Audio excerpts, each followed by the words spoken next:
LNZA stock analysis and LNZA stock prediction. What I'm doing here is showing you my exact play with Lanzatech Global, specifically with the 27-cent level. Bro, I'm not a big fan of LNZA. Just being very upfront and honest, like, even my previous ideas, biases wise, were bearish. First one was so cool because it was so on point, like correct right here.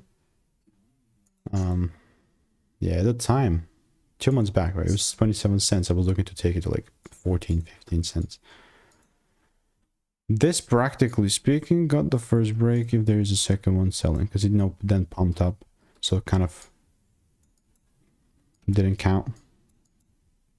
And if there's that second break, then that makes sense. I'm not saying it will come down. I'm saying if it does pull down, I'm looking to take it further lower.